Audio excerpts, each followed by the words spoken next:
저는 유럽인들이 종종 우리 동방을 찾아와 저를 중국의 소크라테스라고 부른다는 말을 들었습니다. 이를 영광으로 생각합니다.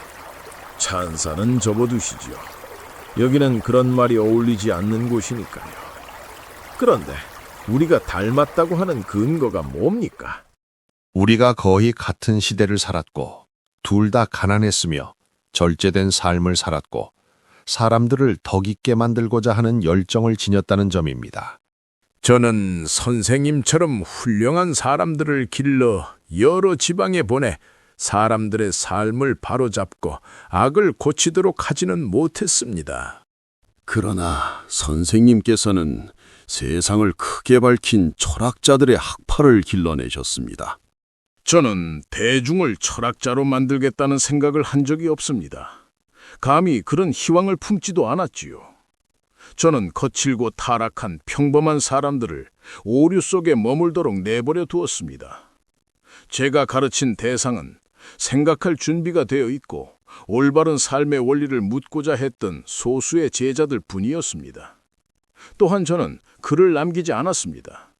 가르침에는 말이 더 낫다고 보았기 때문입니다. 책은 죽어있는 것이어서 독자가 마주치는 각기 다른 물음에 응답하지 못합니다. 또한 책은 제대로 활용할 수 없는 사람들의 손에 들어가기도 하고 저자의 뜻과는 전혀 다른 방향으로 읽히기도 합니다. 그래서 저는 몇몇 사람들을 골라서 말로 충분히 이해시킬 수 있는 가르침을 그들에게 맡기는 길을 택했습니다. 그 방식은 참으로 훌륭합니다. 허영심을 버리고 본질만을 붙잡으려는 태도가 분명히 드러납니다. 그러나 그렇게 해서 제자들 사이에 다양한 의견 차이까지 피하실 수 있었습니까? 저는 복잡한 논증을 피하고 사회 속에서 실천할 수 있는 분명한 격언들에 집중했습니다. 저는 참된 격언이란 그것을 지탱하는 근본 원리까지 거슬러 올라가 인간이 가진 모든 편견을 걷어낸 뒤에야 비로소 성립될 수 있다고 생각했습니다. 그렇다면 선생님께서 말씀하신 근본 원리들을 통해 제자들이 서로 의견 다툼을 벌이는 일은 없었겠군요. 전혀 그렇지 않았습니다. 제 주요 제자였던 플라톤과 크세노폰은 서로 전혀 다른 길을 갔습니다. 플라톤이 이끈 학파 역시 내부에서 갈라졌습니다. 이런 경험을 겪으며 저는 인간에 대해 품었던 기대를 거두게 되었습니다. 한 사람이 다른 사람들에게 미칠 수 있는 영향에는 분명한 한계가 있습니다. 사람들은 교만과 욕망에 붙잡혀 있어 자기 자신조차 제대로 다스리지 못합니다. 하물며 타인을 바꾸는 일은 더 말할 것도 없습니다.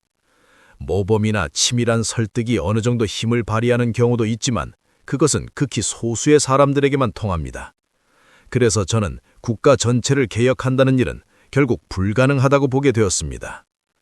인간이라는 존재에 대해 저는 더 이상 환상을 품지 않습니다.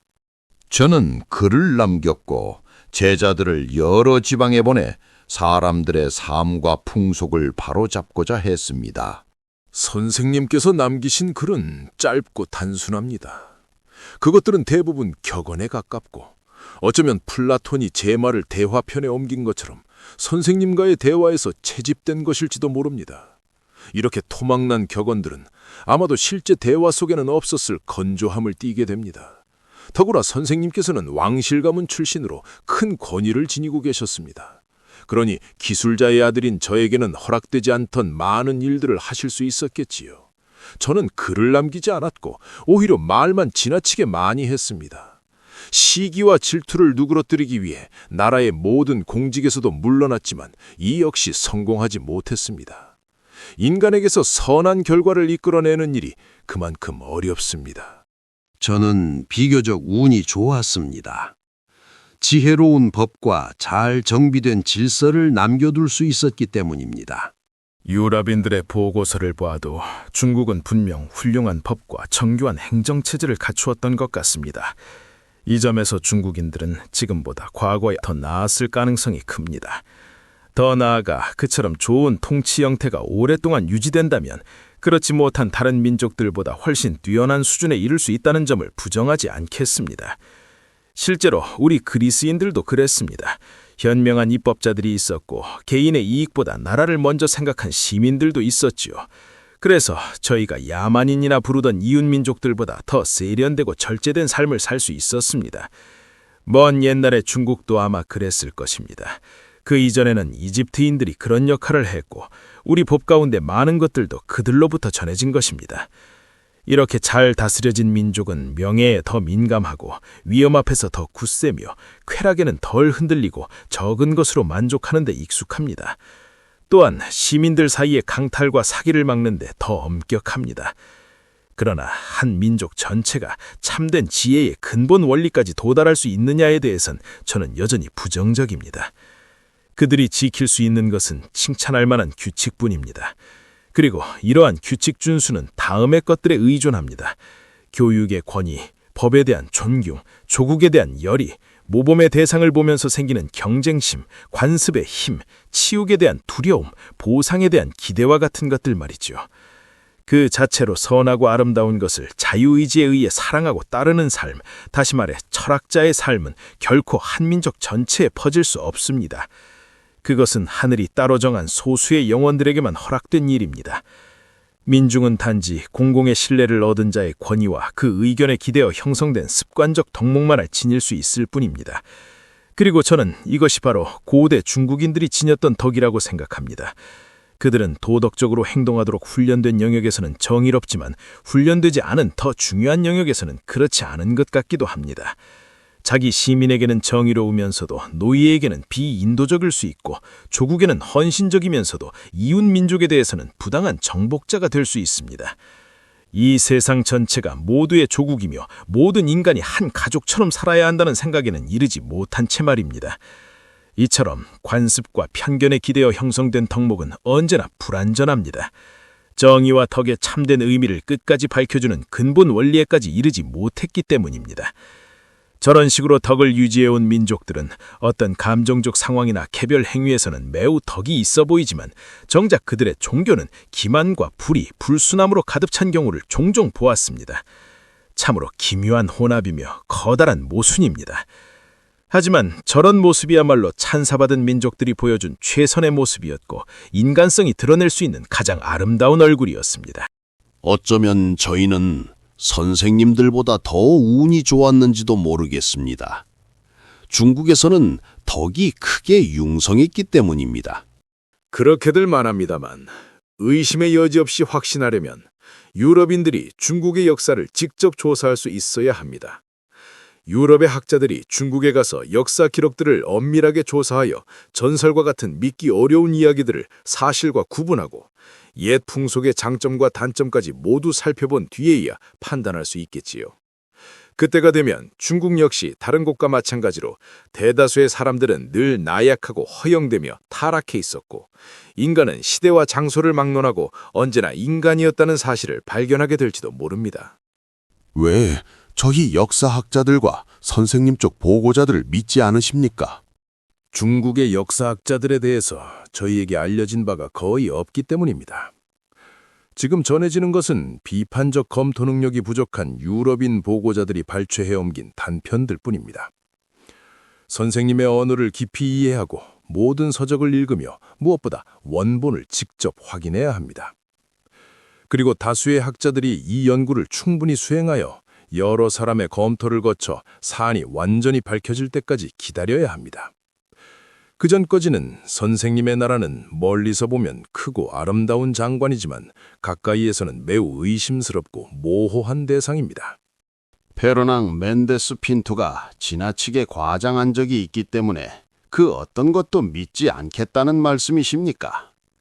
중국이 광대하고 강력한 제국이며 인구가 많고 질서가 잘 잡혀있고 예술이 번성하며 고등 학문이 연구되고 법에 대한 존중이 경탄할 만하다는 점까지도 의심하십니까? 무슨 근거로 그것들을 믿으라는 겁니까? 유럽인들이 남긴 기록들이 그 근거입니다. 제가 그들을 믿어야 한다는 말씀입니까? 안 될 게 무엇이겠습니까? 중국에 대한 좋은 이야기뿐만 아니라 나쁜 이야기에 대해서도 믿어야 한다는 의미겠지요. 부디 대답해 주십시오. 그렇게 생각하셔도 됩니다. 그 보고자들에 따르면 이 세상에서 가장 허영심이 강하고 가장 미신에 사로잡혀 있으며 가장 이익에 집착하고 가장 부정의하며 가장 거짓말을 일삼는 민족이 중국인이라고 합니다. 허영심 강하고 거짓말하는 사람은 어디에나 있습니다. 그 점은 인정합니다. 그러나 중국에서는 거짓말과 사기가 부끄러운 일이 아니라고 합니다. 그런 민족에게서 멀고 복잡하여 밝혀내기 어려운 진실들에 대해 무엇을 기대할 수 있겠습니까? 그들의 역사 서술은 언제나 과장되어 있습니다. 눈으로 직접 확인할 수 있고 상대적으로 거짓을 밝히기 쉬운 현재의 일들조차 그렇게 속이려 드는데 과거의 일들이라고 해서 다를 바가 있겠습니까? 제가 전해 들은 바에 따르면 중국인들은 이집트인들과 꽤 닮았습니다.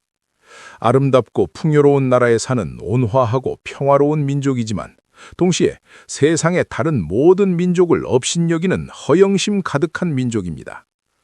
자신의 역사가 유난히 오래되었다고 여기고 그 오래된 세월 자체를 자랑으로 삼습니다. 세련됨을 갖추고 있으면서도 한편으로는 아주 조잡하고 우스꽝스러운 미신에 사로잡힌 민족이기도 합니다. 그들은 법을 지키는 데에는 온 힘을 기울였지만 그 법이 정말 옳은지에 대해선 깊이 따져보지 않았습니다. 겉으로는 근엄하고 신비로우며 절제된 태도를 보이고 옛 관습을 엄격히 지키지만 그 안에서 정의나 진실성 같은 내적인 덕목을 찾으려 하지는 않습니다. 또한 매우 피상적인 것들에 대해 거창한 신비를 만들어내었기에 단순한 설명만으로도 그 가치가 크게 줄어드는 것들이 적지 않습니다. 예술은 그닥 뛰어나지 않고 학문 역시 우리 유럽인들이 이를 알게 되었을 당시에는 탄탄한 기반을 갖추지 못한 상태였습니다. 그러나 저희는 인쇄술, 화약, 기하학, 회화, 건축, 도자기 제작 기술을 갖고 있지 않습니까?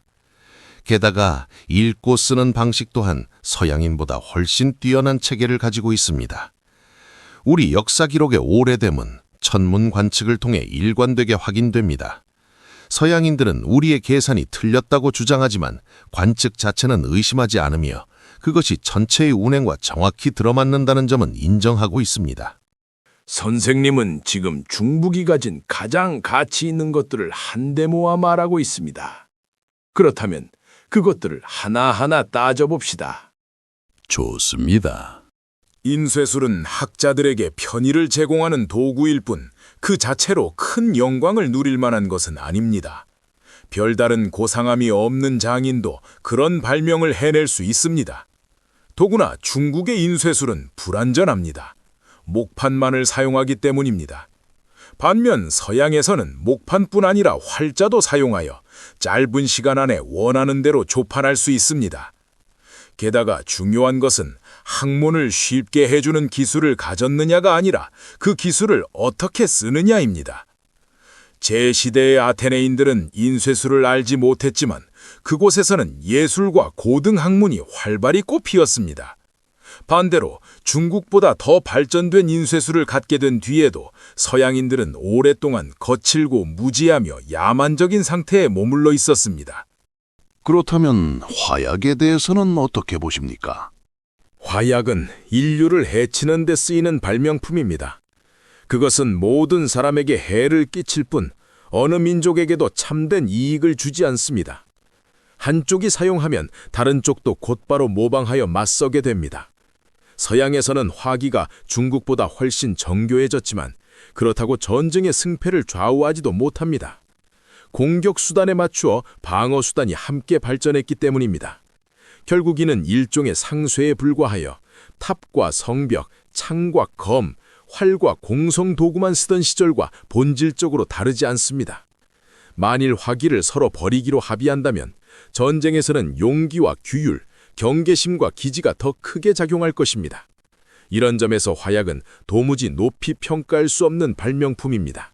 그렇다면 저희 수학자들까지도 낮게 평가하십니까?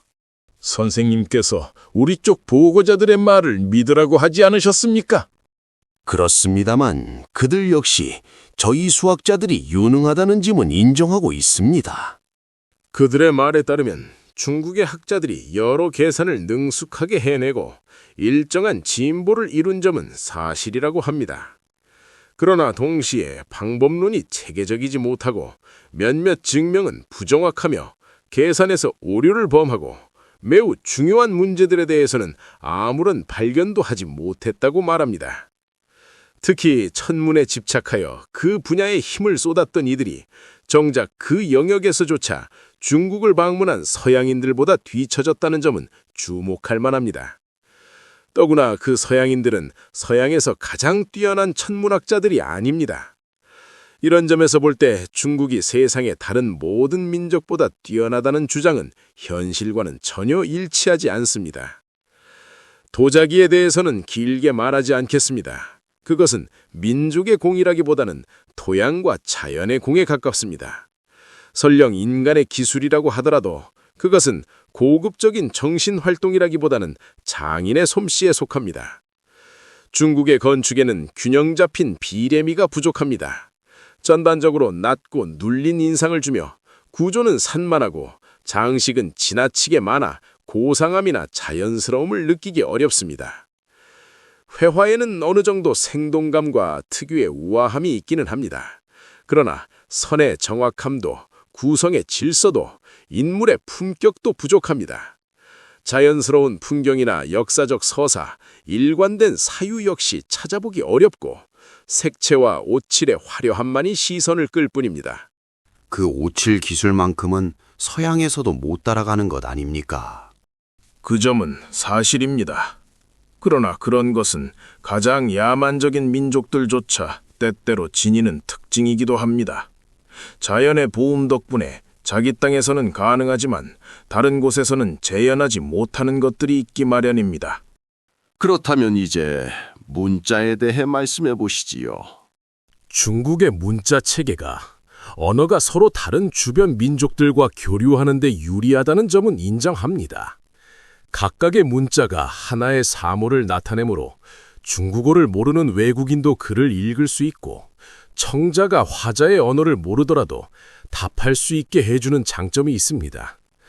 만일 이런 문자가 전 세계에서 쓰인다면 그것은 인류 전체를 연결하는 공통의 표시 체계가 되어 상업과 교류에 큰 편의를 가져다 줄 것입니다. 그러나 이는 현실적으로 불가능합니다. 표현해야 할 대상이 너무 많아 문자의 수가 지나치게 방대하기 때문입니다.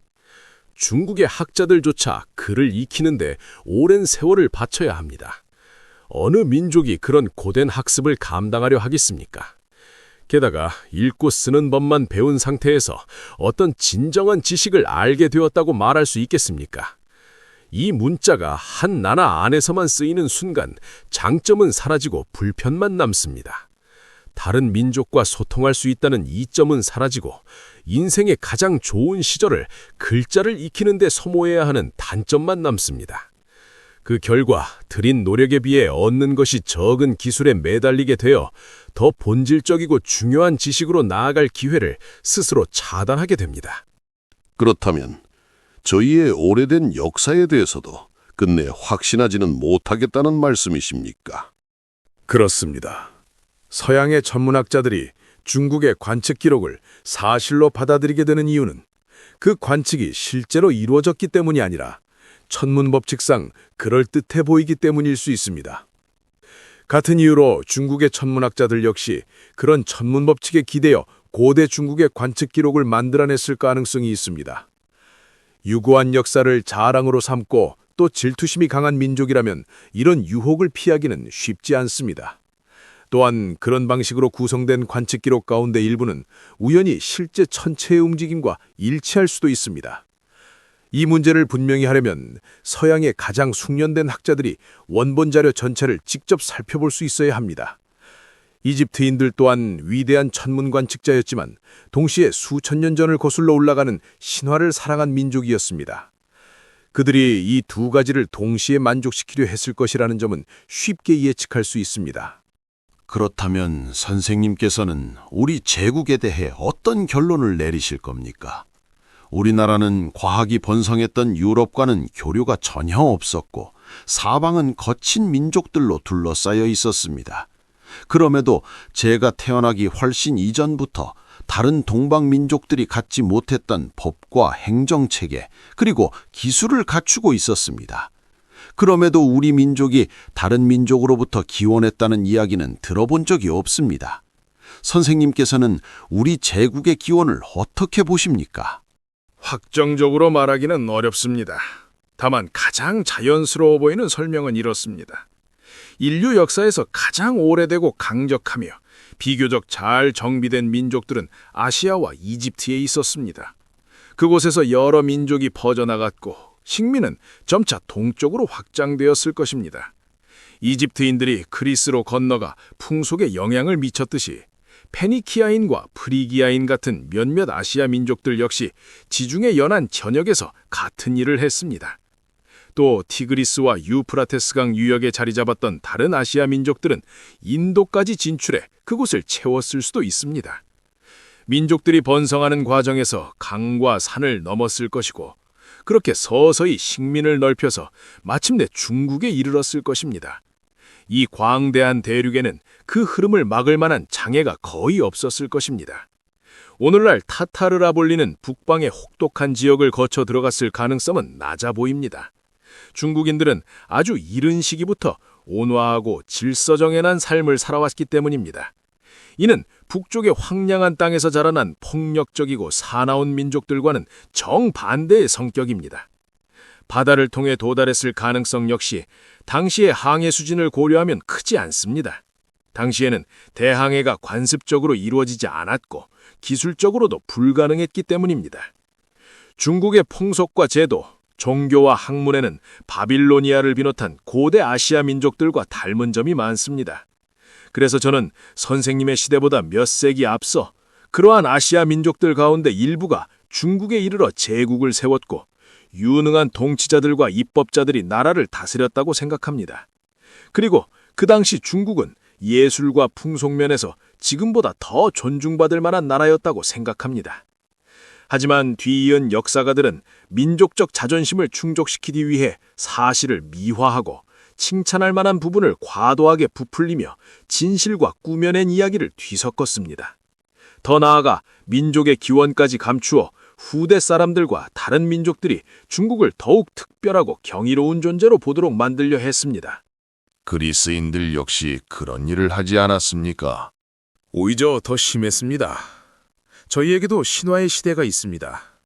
통상적인 연대로 보면 저는 선생님보다 약 300년 뒤의 사람입니다. 그런데 엄밀하게 제 시대 이전으로 거슬러 올라가 보려 하면 역사학자라 부를 만한 사람은 페르시아 전쟁 직후에 글을 남긴 헤로도토스 한 명뿐입니다. 그는 저와 비슷한 시기에 활동했죠. 하지만 그조차도 일관된 연대 체계를 세우지는 못했고 페르시아 전쟁보다 훨씬 앞선 사건들에 대해서는 동시대 기록에 근거한 정확한 연대를 제시하지 않습니다. 그리고 저보다 불과 600년쯤 앞선 트로이 전쟁의 시대마저도 여전히 신화의 영역으로 받아들여지고 있습니다. 그렇다면 선생님이 태어나기 전에 수많은 사건들을 중국의 역사서들이 정확히 확정하지 못했다고 해서 굳이 놀랄 일은 아니라고 생각합니다. 그런데 선생님께서는 저희가 바빌로니아에서 나왔을 가능성을 염두에 두시는군요. 그 이유가 뭡니까? 제 생각은 이렇습니다. 선생님의 민족은 고대 아시아의 어떤 집단에서 시작되어 오랜 시간에 걸쳐 이동하며 중국에까지 이르렀을 가능성이 큽니다. 어쩌면 인도를 정복하던 과정에서 그 세력이 중국 지역까지 들어왔을지도 모릅니다. 중국의 역사가 매우 오래된 점을 고려하면 그 기원은 니네베나 바빌로니아 같은 고대의 강력한 민족 가운데 하나였다고 보는 편이 자연스럽습니다. 그리고 주변의 다른 민족들 가운데 중국과 비슷한 특징을 지닌 곳은 없으니 이웃 민족들이 중국의 풍속을 형성해 주었다고 보기는 어렵습니다. 또한 중국에는 고대 바빌로니아인들처럼 천문에 대한 관심이 있었고 점성술과 점술, 미신도 함께 발달했습니다. 건축은 비례보다는 장엄함을 앞세웠고 사치와 향락이 두드러졌으며 거대한 도시와 절대적 권력을 지닌 군주, 강하게 존중받는 법, 수많은 신전과 다양한 신들이 존재했습니다. 물론 이 모든 것들은 어디까지나 하나의 가설일 뿐입니다. 그러나 전혀 근거 없는 상상이라고만 보기도 어려울 것입니다. 그렇다면 저는 요임금께 이 이야기를 물어보러 가보겠습니다. 전해지는 말로는 그분이 그대들의 아르고스와 아테네 옛 왕들과 함께 이 작은 숲을 거닐고 있다고 하니까요. 저는 우리 고대사에 관해서라면 케크롭스나 이나코스, 펠롭스는 물론이고 호메로스의 영웅들조차도 그대로 믿지 않습니다.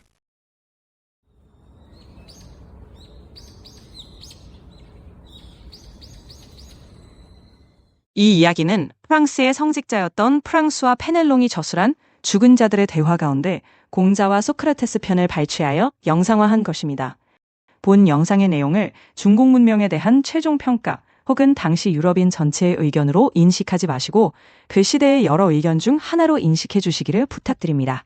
지금까지 업로드된 영상들을 보면 아시겠지만 당시 중국 문명에 대한 평가는 엇갈리고 있었기 때문입니다.